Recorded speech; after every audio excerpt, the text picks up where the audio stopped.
nusu, wadogo wakubwa kabisa. Kwa kujikinga virusi ni vingi kabisa.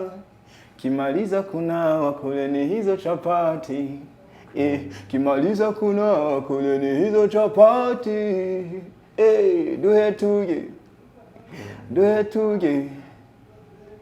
Duhe tuge. Tupe chapati. Tupe chapa. Tupe chapa. Tupe chapati. Chapa. Tupe chapati. Chapa. Tupe chapa.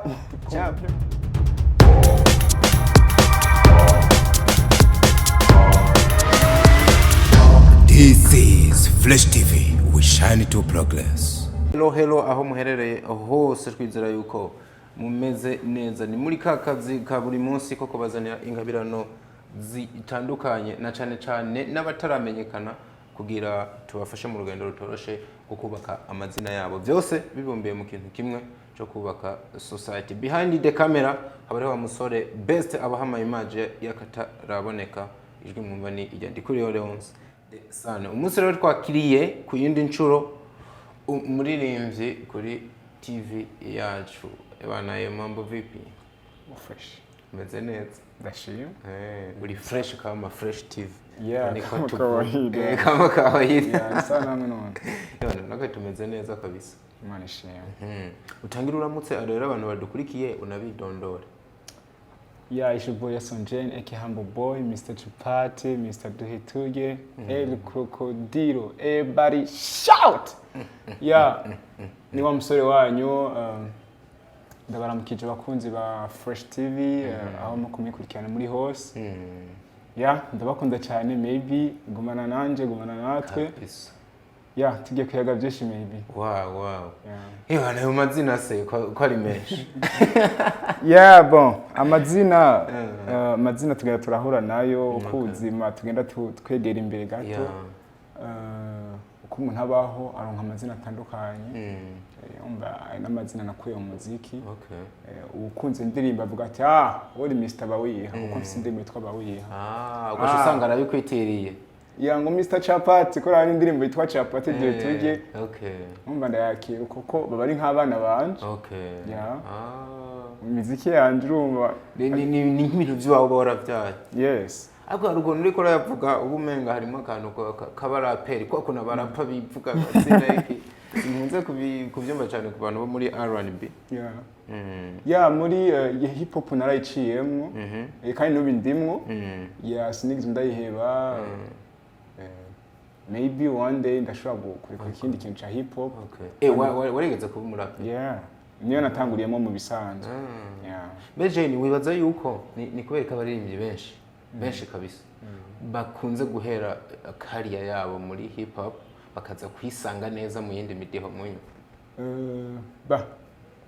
Kubandi sinzi mugabo jewe ahanini sinahere muri onashimo muri hip hop nahere muri R&B kuko nahere muri chorale naho nta hip hop iri muri catholique. Urumva ibari nka ni R&B. Donc nagiye kwisanga muri hip hop bivaye nuko we ko yifuza kudufasha. Yambwiye ati ibintu muririmba n'ukuri. En fait nari nifuza kuririmba onashima R&B. Avuga ati banzurindire. Banzuje muri en fait kwera wo twaririmbana nawe yaririmba hip hop. Msanga nyene twinjiye muri mode ya hip hop sinzi ngira ngo R&B. Ari byari bikibura mugabo. Petit à petit umuntu agenda ari aritora arondera hirya no hino atravaya agasanga maybe umudiho yamaze kwinjiramo neza. Uvuze ngo warigeze kurimba muri chorale muri catholique. Yeah. Hari akaririmbo wibukayo. Hari igihe umuntu akora ibintu byakera ukibaza ati singa nakumurande uyo. Hari akaririmbo wibuka amahoro muririmba hari wakunda. Yeah, ego nari muri chorale yitwa Singiduma ari comforti. Nashobora mu makorale yubatse amazina ma. Indirimbo yitwa nta yindi ni ya chorale. Turirimbira gakarasi gatoya ariko mbere nta yindi oya nta yindi mana jewe no tambira nta yindi. Ya nta yindi mana ndayizi kweli. Ya indirimbo ya chorale Singiduma ari comforti. iyo mu baririmbyi ndimwo mu bayitambye uravye amasanamu gusa nyene ngira ngo ntushaka kuca untora cyane kuko nari nkiri umutuku gusumba ego nubu abasani rero hari ukuntu nk'umuza ngo heruka mu rusengero kiriya gihe oya bon bwisha ukuri nk'uheruka kuja gusenga ryari yo ya dimanche narindi ya dimanche narindi donc dimanche hari hirya hejo ego hari ya je ndasenga cyane ko Imana ndayubaha ndayemera n'ibikorwa byanje kenshi yo nkeneye gukora ndabiragiza Imana. ubibona gute abarindi bagenzi bawe benshi iyo batangiye kumenyekana ikintu cyitwa urusengero baca bagitera umugongo? burya urusengero canke gusenga bivana ukwemera k'umuntu sinube muhora. Oya ariko abarindi baba bari basanzwe basenga mbere benshi muri bo basenga mu bakizwa. Ya niko akwemera atangiye kumenyekana agaca bitera akagongo. Ega niko akwemera. Ukwemera hari abo ukwemera kongerekana nabandi kugabanuka. Urumva? Biravana rewe ni doki n'inzira yarafashe gusa kimwe nka je ndi umuntu nemera Imana no muhanura yuko yohindukira Imana yiwe Imana y'ukuri twese dusenga akayiha umwanya kuko niyo wanashimi tubeshejeho gushika no munsi. Eba nijyo bangara we biboneka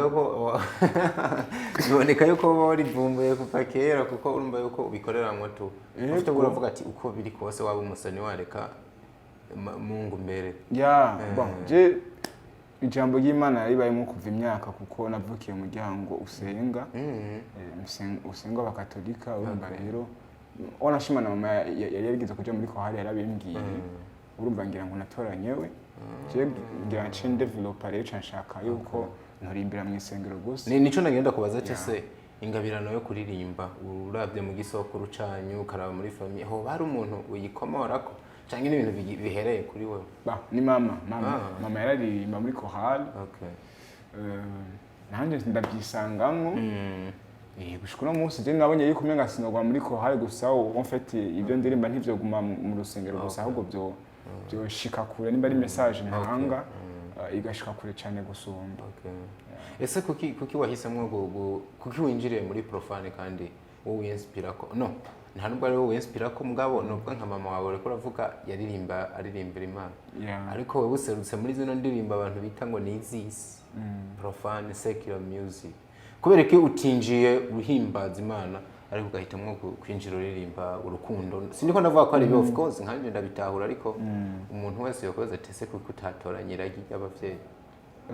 Bon nizera yuko ubwanje kuko jewe ego baravuga turimba sekira turimba profile mugabo je keshi ego birashika nkavanga mugabo je ubwanje muri jewe nso indirimbo numva yuko ari gospel n'ubutumwa bwiza muri make donc uko je sorry donc ndiko ndaririmba mba nifuza yuko hariho message umuntu akura muri iyo ndirimbo sinshobora kuririmba indirimbo ngo ni y'urukundo ngo imeze gute cyangwa ngo ni yo gutamba haburemo aka message na gatoya oya umva rero je ngomwe bwa butumwa nimba abavyeyi en fait baririmba indirimbo zo gutazira Imana canke zo mu rusengero zo gusangira zo kugira gute twebwe en fait abo tuba dukwiye kuguma hajya ho nyene turakwiye kwagura cyane kugira ngo wanashima nawe umuntu ari mu kabari amenye ubutumwa buri mu ndirimbo bivuye n'ukuntu yayikunda. So muri kariya yawe rero niyaho indirimbo yagufunguriye imiryango kuko ubu tuvugana namye ndaba indirimbo ziriko ziraba hafi 10 nihe indirimbo kabisa yagufunguriye imiryango n'abantu bamenye cyane kugeza n'izina ryawe ritangiye no kumenyekana mu bantu? Novuga capati abantu barayikunze nubu bakomeza en fait ikomeza kuntangaza gushika no munsi. Capati bamwe bayita ngo capati kandi ngo duhe turye abandi basigaye bantazira ngo njya cyane ngo ndakunda kurya ariko nyene umuntu anakuravye uboneka nk'umusore nkamera umutsima wa mugabo ubundi siniririmbira nta nusu y'ubugari bw'ibigori woma. Oya nukuri erega kurya si bibi mani ni bimwe by'ibintu by'inzara yateye kera umusore wa nyawe cyangwa umugabo yabunyoye bamurabira ku bikorwa ariko barakamunabira n'ukuntu afungura. Ubundi utanasumye en fait umugabo adasuma en fait umugabo adafungwa ntamenya nuko n'ugusuma kandi navyo bikorwa nako ndavuga ntiyo bishobora mu gihe atangaburo yafashe nivyo nagerageje kugaragaza muri capati duhetuge abantu en fait babonye uririmba indirimbo yo gufungwa urya muntu akunda kurya kurya babonye uririmba indirimbo y'urukanyo bati umuntu akunda kunywa nivyo baca babona direct ariko atari ivyo sino gufungura buri muntu wese abakeneye gufungura kugira ngo akomeze kubandanya ibindi bikorwa biri imbere kirumvikana so rero je baranze siniga ntumira umurimbye wa R&B ngo njana uko banze turimbira kantu nubwo kabaga karasi kuri capati niyo title niko wayise indimi ya capati tuanze kumbe ko umuhoko wawe nyene ubu nakoro dunia na majabu yake kila kukicha kuna ukumbuke yanawahusu wadogo wakubwa kabisa kwa kujikinga virusi ni vingi kabisa kimaliza kuna wakuleni hizo chapati kimaliza kuna wakuleni hizo chapati duhetuge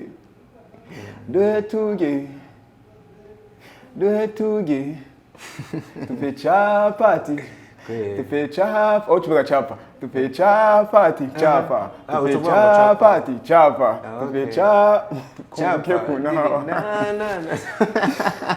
yori chapati mugaro nazo cyakino bavuga ndaciba kugira urinda wimbira kwandika indirimbo ikwa chapati unayisohore nyine uvuga ati duhe kumirire dufate ko nike mbo le fond indirimbo cyane cyane ifise izingiyemwe ubuhe butumwa bashaka kugira tout d'abord ni indirimbo ifise message n'ushima simwe narumvise umenga nkeneye gutusha abantu batandukanye ngira nicyo cyatumye nakundwa en fait ubwa mbere harimo amajambo avuga yavuga ibintu byo gukaraba twari mu gihe cya covid 2020 ni indirimbo yashitse mu gihe kibi en fait yaramenyekanye muga ntiyampaye amashow bivuye n'ibihe twari tuyemo mugabe yarashitse mu bantu donc ariko ku rundi ruhande ni no mu gihe ciza kuko umva waririmbye message yari ijanye n'ibihe barimo naravuze ibintu byo gukaraba mugabo sinashimike cyane ngo mvuge ngo bya covid kuko nari nzi yuko covid ishobora kuvaho ariko tukazokwama dukenera gukaraba buri gihe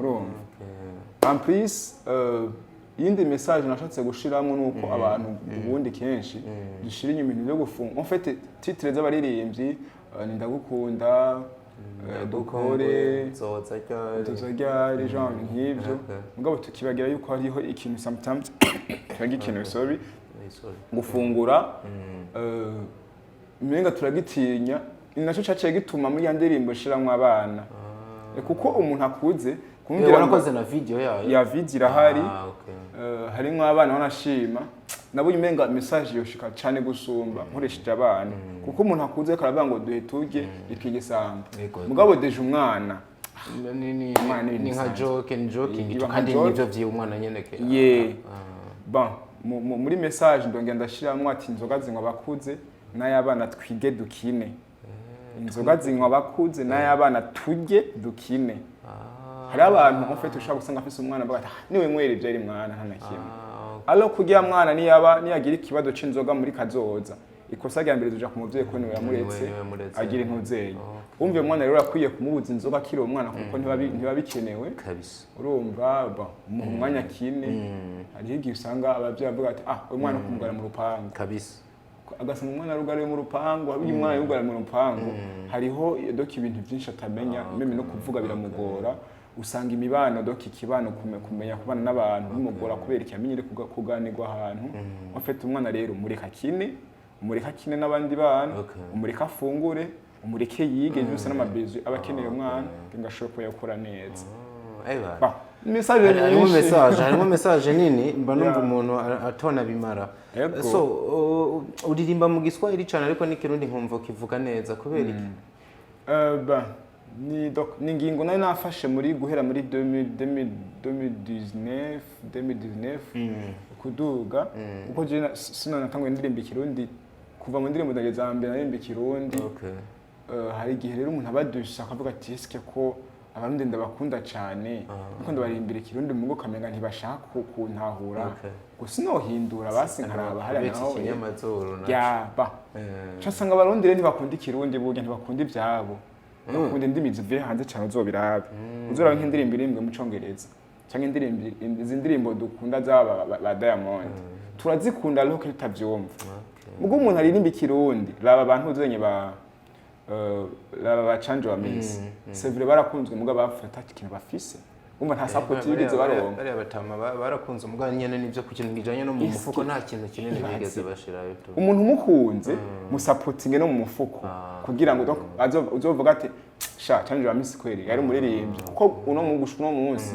turaririmba ngo bavuga ati ngo baririmbye barabakera eske abakera kuko akata kintu baronse kandi arabakera eske Africa Nova hamwe la fois passée ndazi Africa Nova cyangwa bahaga baraje mu Burundi eske baruzuye nka stade yose sinibaza kubera nta abantu baraje umugani buzuye kuri ubwo bari baki ubwo bohoza Diamond gusa ririmba kanyaga rimba gute abantu bacabuze nkekaruka shaje kuko na Misa c'est pas gusaza muta na Misa nice yaraje yarakubise mahita ariko abantu ntibamwita nkuko byaho erega ni Mr Nice en fait hari Mr Nice n'indirimbo za kera mugabo hagara ku muziki ndazi amakomantere kenshi ukunze kuyabona ngo baririmbye ngo barabakera urumva alors que je ndafise abantu bazi gukompoza na je bwanye ndafata nkandika ikirundi wanashima nk'idocumenta kuri bagene bakuze badukuriye bakera urumva nkandika ngo baririmbye ngo barabakera none bagiye bakera gute tutuzura muri concert ngo tubashigikire kubera ko umuntu aririmba akaranga ataronka Emilio kuri YouTube tumushigikire base erega igituma abantu barimba ibishego cyangwa barimba amajambo sinzi avuye aho nyene yo mu isite nuko babona ariho bategeza kuronkera izo 6 sino yaba umunyakaranga aronka Emilio canke agahabwa agashimwe yuko aririmba indirimbo y'akaranga twese ndakubwiye nifizo nisabi niroriro twese tworimbye akaranga kuko mu karanga niyo hoba hari iki hoba hari uburyo niyo hoba hari support bwa mugihe turonse support mu bintu nyene byo kwe nivyigira gusa umuntu aragerageza agahindura nacajaniye ntacagende y'abafana bashaka akazira abahindura nyene akabahindura umuti mwanya akabaho umuti w'inkorora undi mwanya akabaho malaria undi mwanya akabaho uburuhe wa relax akabaruhura mu mutwe bityo akabahindura okay that's it birumvikana imana burikana neza uvuga ati reka bado supporting mu buryo bwose so hano hanze ufise indirimbo nshasha kandi no nyene mbona iri kiravugwa feedback wewe uri kurayibona gute feedback ni nziza ya keshi nyongiye muri comment canke yo duko ndarengana atandukanye ko tagira imiduga dushaha abantu bari umva bakubwira ati courage donc waririmbye indirimbo itandukanye n'izo waririmbye wari pose ukuntu indirimbo iyo ndirimbo yitwa gute ndatokombeye ndatokombeye voilà urumva ndahiye ndatokombeye mutanari mizina ari hake urumva abantu badoki barayitahura ku rugezo gusa iri kivuzwa ko ndabishima kandi nitezo yuko maybe ahiri kirora si habi watangiye n'ama media tour kuri kora tangiye media tour mu minsi heze umwanya wari wabuze mugu umwanya wabonetse ndakunda gerageza kwisanzakura kugira ngo abantu bakomeze kuyinovora kuyikunda nizera ko namwe ngiye kudufasha byinshi twene ni bituma twatanguye kandi byanka byakunda n'ubundi nk'abantu twumva mu mutima dushobora kugira ikintu dukoze dushobora kugikora so bwana Jane ntabwo umwanya bari munini ndashaka ubwira abantu ibikorwa byawe ahantu biri bo bisanga hanyuma ucugira n'akajambo wisabiye abantu badukurikirana na cyane cyane ko mwebwe mukiri bato mukwiye gufashwa thank you so much ama platform yanje nkose nkoresha yaba Facebook, YouTube, Instagram nkemeruka gukrea iyindi kuko bari bayihakinze ni Yason Jane Yason Jane niyo mazina nkoresha niho hari indirimbo nshasha yitwa ndatokombeye ni indirimbo naririmbye ku bintu biba muri rusange mu buzima bwa misi yose ni indirimbo yanyu ndakeneye ubufasha bwanyu ndakeneye mukomeze kuyiraba mushire comment zirakenewe cyane n'amafaranga bayazane mani mukora ama video ese kuba mutinya kinone nibaduhe en plus je nka jewe ndo umuntu ashima nimba hari umuboss avuga ati abarundi ntibashima nafashije naka je ndi mu bashima kabe gato mbwa nzogashima na cyane cyane ko nimba baze kuraba niyo ndimba yacoza kwipininga canke bayirabe kuri YouTube biraboneka ko uri umwana ufise ingabirano umuntu rero gushigikira akagushoramwe amafaranga yiwe byumvikane ko ataza kuba homvye yes fise n'ibintu byinshi two no kwerekana twishobora gukora kugira ngo bashobore kuyagaruza kabisa kuri YouTube naho nyene ni Yason J no kuri YouTube ni Yason J kuri Instagram ni Yason J Facebook ni Yason J tubona link kabisa hari kuyaga byose meme ni nimero z'akazi zose ziriyo dushaka kuyaga byinshi musaza tugushimira cyane kuba waje tunakwifuriza iterambere reka ndabashimire nshimire kumbure nawe kwa dukurikirana nshimire na behind the camera do remember the name best or best best so keep really supporting and abakunda cyane ni mukomeze doke kunkurikirana en plus murinde ni kuba bishasha biraje kabisa ntacho muzomburana asante sana peace